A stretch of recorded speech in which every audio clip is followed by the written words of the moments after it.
Assalamualaikum warahmatullahi wabarakatuh. Aku kali ini mau share tentang postingan banyak sekali di grup-grup itu yang banyak bertanya ya. Apakah BPJS TKW Hongkong itu bisa dicairkan? Jadi di sini ya, aku itu sering sekali melihat pertanyaan seperti ini ya.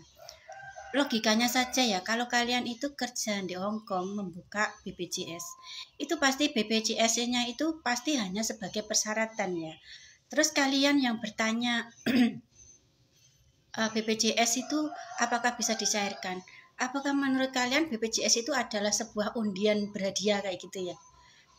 Jadi suatu saat ketika kalian mendaftar, kalian bisa mengambil hadiahnya ketika pulang. Seperti itu. Jadi di sini kalau kita memakai logika kita ya, namanya BPJS itu adalah sebuah badan yang asuransi ya, asuransi kesehatan, asuransi jaminan kayak gitu ya. Jaminan yang disediakan oleh badan usaha tertentu kayak gitu ya. Kalau kita melihat logika yang jelasnya aja ya, kalau kalian itu tidak membayarkan iuran setiap bulan, apakah mungkin kalian masih berpikir BPJS aku bisa dicairkan apa enggak ya? Kira-kira logikanya itu gimana menurut kalian yang bertanya di grup itu ya? Jadi begini ya, BPJS itu kalau kalian sebagai persyaratan TKW kerja di Hongkong dan setelah itu kalian itu tidak pernah membayar iuran, itu otomatis tidak bisa dicairkan sama sekali. Jangan sampai termakan atau bermimpi aku punya BPJS kok, aku pasti bisa dicairkan kayak gitu ya. Tidak seperti itu ya. Cara kerja BPJS itu ada aturannya, itu sangat juga nggak mudah ya untuk mencairkan. Tapi kalau semisal kalian itu ini BPJS yang kalian itu tidak pernah ngisi setiap bulan ya. Jadi BPJS itu juga ada kelas-kelasnya loh. Kalau cuman buat persyaratan itu aku nggak tahu itu BPJS jenis yang apa. Yang jelas ketika kalian itu bekerja di Hongkong itu mempunyai kartu BPJS dan itu tidak diisi setiap bulan, otomatis mau kalian berapa tahun, mau 5 tahun 6 tahun di Hongkong, kalian pulang juga tidak bisa dicairkan. Itu namanya BPJS non aktif, tidak aktif, hanya sebagai persyaratan. Beda lagi kalau semisal gini ya, sebelum kalian itu bekerja di TKW gitu ya, kalian itu bekerja di sebuah perusahaan kayak gitu ya, setelah itu kalian itu keluar mendaftar TKW gitu ya, terus selama kalian di perusahaan bekerja itu kalian ada potongan gaji yang selalu dibayarkan ke BPJS-nya itu, dan ketika kalian masih bekerja di Hongkong, kalian masih membayarkan iuran BPJS itu setiap bulannya. Itu kemungkinan ketika kalian pulang, ketika kalau BPJS di pemutusan kerja kalian di Hongkong itu semisal gini ya, karena persyaratan pencairan BPJS itu hanya ada beberapa alasan ya. Yang pertama kalian itu dipecat kerjanya, itu bisa dicairkan. Terus yang kedua itu dicairkan dari perusahaan. Terus di luar negeri gitu ya, apakah di luar negeri itu agennya di sana majikan kalian itu bekerja sama dengan BPJS? Apakah bekerjasama? Tidak kan? Jadi majikan kalian itu mengambil kalian itu sudah ada di luar negeri, tidak tidak ada sangkut pautnya dengan agen atau perusahaan yang ada di Indonesia. Kan majikan itu nggak tahu ya kalian itu bersangkutan dengan BPJS itu harus bayar, itu adalah tanggungan kalian. Jadi majikan itu bukan badan perusahaan ya, jadi tidak bisa disangkut pautkan, kecuali kalian yang ada di Indonesia, perusahaan itu memang kerjasamanya dengan BPJS, itu beda lagi ya. Itu mungkin ada kemungkinan bisa dicairkan. Dan pencairan BPJS itu tidak mudah, ada syarat-syarat yang harus dipenuhi. Misalnya ya, kalian di Indo itu bekerja pada satu perusahaan, ada kontrak kerjanya. Kalau di perusahaan Indonesia itu kalau kalian itu kerja, itu ketika kalian itu mendapatkan pekerjaan itu ada kontrak kerjanya. Sistem kontrak di pabrik-pabrik itu semua itu rata-rata itu sistem kontrak ya, pasti ada kontrak kerjanya. Habis itu ketika kalian itu di perusahaan itu semisalnya dipecat gitu ya, kan ada tulisan pemecatan pekerjaan, itu bisa untuk sebagai persyaratan pencairan BPJS, dan itu tidak semua loh, itu berkisar antara berapa persen saja, tidak semuanya, tidak bisa semuanya. Terus ketika kalian itu sudah keluar dari Indonesia untuk selamanya, misalnya itu kalian tidak bakal tinggal lagi di Indonesia kayak gitu ya, di luar negeri, aku sudah berpindah negara, aku tidak menjadi warga Indonesia lagi, perjanjian seperti itu juga bisa mencairkan BPJS kalian. Aku mencari info-info seperti ini, aku dari review-review pemakai BPJS itu memang persyaratannya seperti itu, ada yang lewat aplikasi gitu ya, Persyaratannya pun seperti itu, mengirimkan surat pemecatan kerja kalian. Kalau surat pemecatan kerja dari luar negeri, apakah kalian ada sangkut pautnya dari perusahaan luar negeri? Coba dipikirkan. Apa itu berlaku di Indonesia? Terus kalian tidak pernah membayar sama sekali iuran bulanan. Istilahnya gini loh, kalian itu ikut arisan, ikut daftar nama saja, tidak membayar rutin arisan itu setiap bulannya. Terus kalian mengharapkan betok, terus betoknya itu dari mana gitu loh. Aku nggak habis pikir kadang kok masih ada ya pertanyaan seperti itu. Kalian hanya daftar nama sebagai persyaratan punya kartu BPJS, tapi tidak pernah diisi, tidak pernah dipedulikan gitu ya. Kalau kalian tidak mempedulikan, terus ketika kalian butuh kok peduli. Mau dibilang lucu juga terkadang nggak tahu juga ya, terkadang orang itu karena mungkin hanya iseng-iseng bertanya atau mungkin memang benar-benar mengharap kalau dia ingin mencairkan BPJS, padahal dia hanya daftar nama aku ikut BPJS tapi tidak pernah melakukan kewajibannya sebagai pemakai atau sebagai pemegang kartu BPJS, tidak pernah membayarnya. Terus kalian mengharap aku suatu ketika itu mau mencairkan dari mana? Mencairkan dari Hong Kong. Jadi terkadang kita itu ya sedikit-sedikit pintar lah. Kita mungkin kalau jadi orang itu ya nggak usah terlalu pintar-pintar banget juga nggak perlu ya. Tapi hal-hal seperti ini paling nggak kita itu menggunakan logika kita gitu loh ya. Gunakan logika kita, jangan sampai ada misalnya ada orang, Mbak inbox saya bantu mencairkan BPJS, nanti kalian bakal masuknya itu ke dalam membayar upah. Jadi takutnya itu adalah penipuan ketika kalian itu mau ditawari pencairan itu memakai biaya sekian baru cair. Jadi begini ya hitungannya. Kalau kalian nggak percaya itu lihat di Google ya. Di Google itu lengkap persyaratan bagaimana mencairkan BPJS, itu tidak mudah. Kalau semisal kalian kecelakaan, kematian, itu pun hanya pencairan untuk kalau kematian mungkin ada pencairan uang ya, tapi kalau untuk kecelakaan itu adalah pencairannya adalah pengobatan, diobatkan sampai kalian itu sembuh gitu ya. Terus ada lagi adalah ketika kalian itu berusia 56 tahun, kalian sudah pensiun, sudah tua, itu ada uang namanya pesangon hari tua, PHT. Itu namanya seperti itu. Jadi ketika usia kalian itu 56 tahun, kalian bisa mengambil itu, katanya itu infonya itu seluruh ketika kalian itu pertama kali daftar di BPJS itu semuanya bisa dicairkan ketika kalian itu 56 tahun gitu ya. Misalnya sebulan kalian bayar berapa, kelas berapa gitu ya. Kan ada kelas-kelasnya itu BPJS itu. Bukan hanya satu kelas saja ya, kan ada kelas-kelasnya.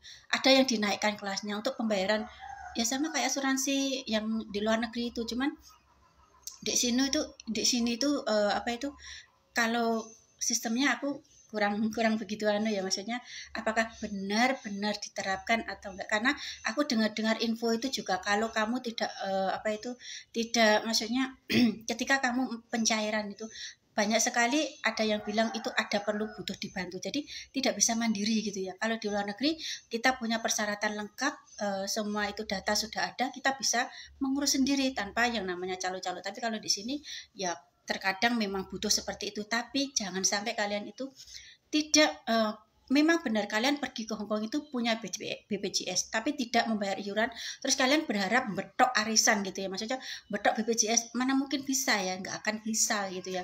Jadi pahami jangan sampai kalian itu semisal kalian aku punya kartu BPJS tapi tidak pernah aku isi, apa bisa dicairkan ya.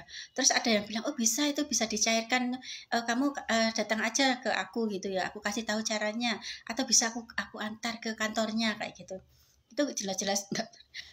Mungkin kalian kalau diajak ke kantornya itu ya dibuat mereaktif BPJS kalian. Ngerti nggak maksudnya mereaktif? Mereaktif itu adalah mengaktifkan kembali BPJS kalian, diaktifkan supaya kalian kelak itu bisa bedok. Kalian itu harus mulai saat kalian datang ke kantor BPJS itu harus membayar iurannya. Itu mungkin saja. Jadi di sini ada beberapa kemungkinan ya. Jangan sampai kalian itu mempunyai mimpi yang melambung tinggi besar gitu ketika kalian tahu setelah sampai di kantor sana, oh ternyata aku malah disuruh bayar. Nah, ini kalian akan sia-sia belaka kan. Jadi ada dua kemungkinan ketika kalian itu ada yang menawari kalian itu, oh bisa kalau BPJS TKW itu bisa, padahal kalian sudah sadar tidak pernah bayar itu, tapi dikasih tahu bisa, berarti kalian itu bakal menjadi salah satu misal kalian itu datang kayak gitu, mungkin kalian juga bakal dianjurkan, iya Mbak, BPJS itu bagus Mbak untuk kesehatan, jadi Mbaknya wajib mempunyai BPJS. Itu iurannya murah kok, ada yang segini, ada yang sebulan segini, ada yang sebulan segini. Itu bisa, itu maksudnya nanti suatu ketika juga bisa diambil. Nah, seperti itu berarti kalian akan menjadi peserta baru, dan yang membawa kalian itu adalah yang disebut apa? Sales kan.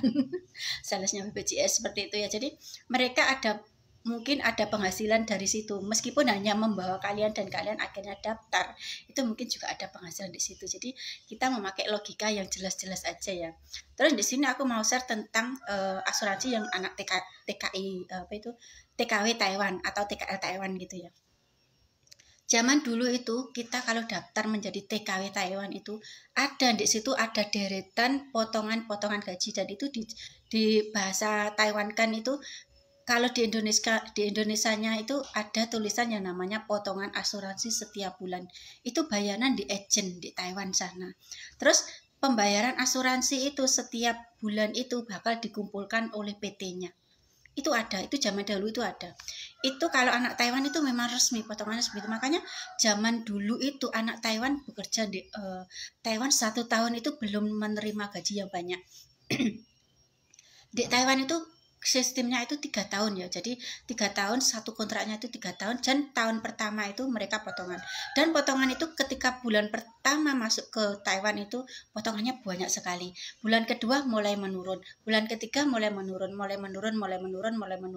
sampai ada yang potongan zaman dahulu itu ada yang potongan sampai 12 bulan, 1 tahun full, tapi potongannya itu menurun dari yang banyak sedikit sampai sedikit, dan di tahun kedua dan ketiga itu baru gajian full kita.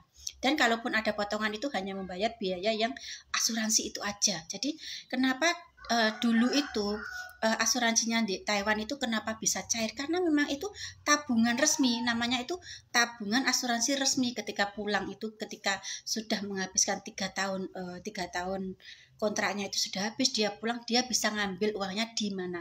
Di PT, bukan di badan asuransi apa itu yang namanya asuransi apa, bukan seperti itu.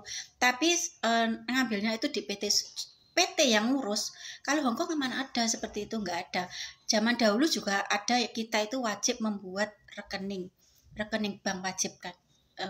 Kita itu dibekali dengan rekening. Apakah kita menggunakan rekening itu rata-rata tidak ya. Tidak ada yang menggunakan rekening yang dibuatkan oleh PT. Kalian masih ada yang menggunakan rekening yang dari PT? Atau kalian itu buka rekening sendiri? Kalau zaman dulu itu wajib membuka rekening. Kalau antara penerbangan Taiwan dan penerbangan Hongkong itu lebih ribet penerbangan Taiwan. Zaman dulu ya, kalau kalian mungkin anak-anak yang tahun 2000-an itu nggak tahu lah mereka itu. Maksudnya mereka itu usia 24 tahun itu nggak tahu dulu itu penerbangan ke Taiwan itu seperti apa. Jadi mereka tahunya itu yang baru-baru ini mungkin ya. Kalau anak yang dulu-dulu tahun 2000 apa itu tahun 1995 waktu itu aku sudah mulai menjadi TKW. Itu ya, itu waktu itu kalau penerbangan ke Taiwan itu mereka bakal dikasih rincian-rincian. Setiap bulan itu kamu harus membayarkan potongan agent ke sini, ke potongan agent Taiwan segini, potongan ke agent Indonesia itu segini, ada detail-detailnya. Aku bisa bicara begini karena aku itu pernah melihat daftar potongan gajinya anak Taiwan. Jadi di situ itu disebutkan dengan sangat rinci sekali. Makanya kalau kita bekerja di negeri di Taiwan itu ya memang rincinya seperti itu. Mereka itu memikirkan juga ketika TKW itu pulang ke Indonesia itu jangan sampai tidak membawa uang sama sekali. Bahkan mereka itu nitip untuk ditabungkan di PT Indonesia, dan PT Indonesia itu bertanggung jawab. Tapi ini kalau kalian itu paham ya, maksudnya di potongan-potongan itu mungkin sebagian PT ada yang ngasih tahu, mungkin ada yang tidak ngasih tahu ya. Tapi kalau PT itu ngasih tahu, aku melihat di potongan-potongan itu memang ada potongan yang dibayarkan ke PT itu disisihkan sebagai tabungan bulanan kita. Ketika pulang Indonesia itu bisa diambil di PT. nominalnya itu tidak sama ya, mungkin karena setiap agent itu cara pemotongannya berbeda, sama kayak di Hongkong gitu ya. Ada yang dipotong 2.500 sebulan, ada yang dipotong mungkin 3.500 dua kali, atau mungkin ada yang 1.000 berapa dipotong 6 atau 7 kali, seperti itu, berbeda.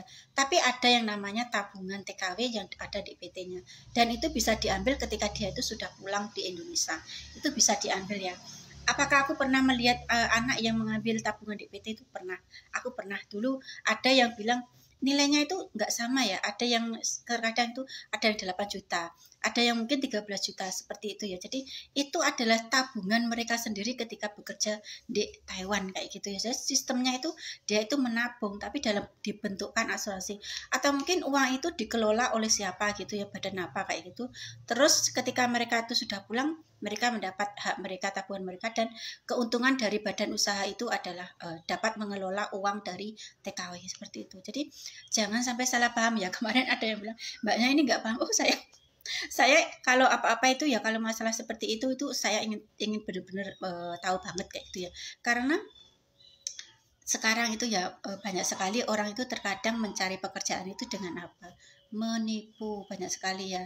Mereka itu nggak ada kerjaan, mungkin rata-rata ya, sepengalaman aku ya, ketika sudah lama di online, maksudnya di sosial media itu ya, mereka yang kecanduan menipu itu ya, biasanya ya mereka adalah wanita-wanita yang nakal biasanya ya. Terus ada laki-laki yang kecanduan judi, kecanduan minum, maksudnya itu minum yang barang-barang terlarang kayak gitu ya. Mereka karena ada keinginan seperti itu, dan ada kebutuhan yang diwajibkan oleh kebutuhan diri mereka sendiri. Kalau misalnya perempuan-perempuan yang nakal itu ya, itu yang suka apa itu, nyanyi-nyanyi atau apa kayak gitu ya, itu biasanya ya mereka itu ada kecenderungan keinginan untuk kaya mendadak.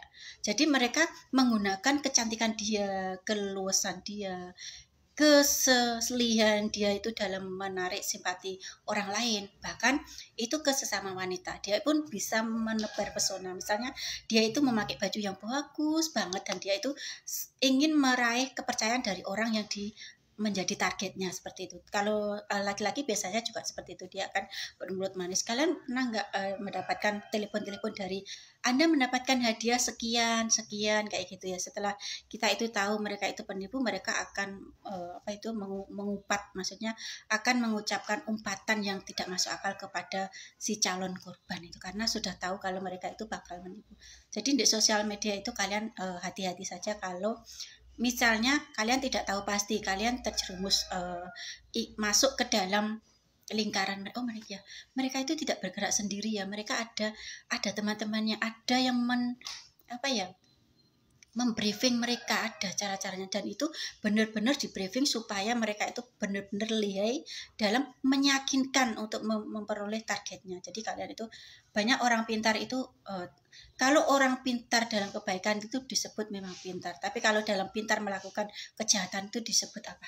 Coba, itu adalah disebut kayak penipu, melakukan kelicikan. Jadi orang itu tidak disebut lagi cerdas, tapi disebut licik karena menggunakan kepintarannya untuk menipu orang lain. Jadi waspada saja, karena hari gini itu orang banyak sekali yang menganggur, lapangan pekerjaan itu sangat susah dicari. Semoga sedikit info-info yang aku share itu bisa bermanfaat untuk kalian ya, kedepannya itu seperti apa. Kemarin di grup itu juga ada ya, satu itu orang yang kayak mengkamuflase gitu, menjadi mengarang cerita kalau dia itu kerja di luar negeri, dia itu uangnya tidak bisa diambil, tidak punya keluarga, dan meminta bantuan untuk temannya untuk mengirimkan sejumlah minta bantuan, solusinya gimana, seolah-olah mereka itu benar-benar terpepet dan membuat orang yang diminta bantuan itu seperti ini harus bagaimana ya, aku harus bagaimana cara membantumu gitu. Akhirnya takutnya kalau maksudnya benar-benar membantu orang yang tidak kita benar-benar tahu kejujurannya dia itu siapa, tidak tahu dibalik orang itu sebenarnya siapa, seperti itu ya. Next aku lanjut dengan tema lainnya ya. Terima kasih untuk yang sudah nonton ya.